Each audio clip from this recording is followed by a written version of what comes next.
Left behind in a field of forgotten machines, this 1935 Chevrolet Suburban once carried more than cargo. Every scar in its steel tells a story of roads traveled long before highways were smooth.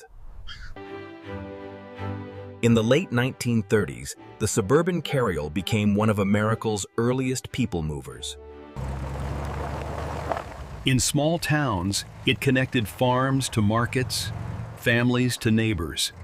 Built strong, simple, and dependable, it served where reliability mattered most.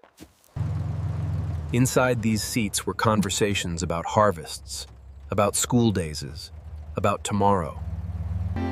Time moved forward. Roads changed.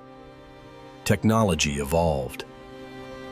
But the spirit of early utility, of shared journeys, still lives within its frame. The Chevrolet Suburban Carryall was never just a vehicle. It carried generations, and history still rides within it.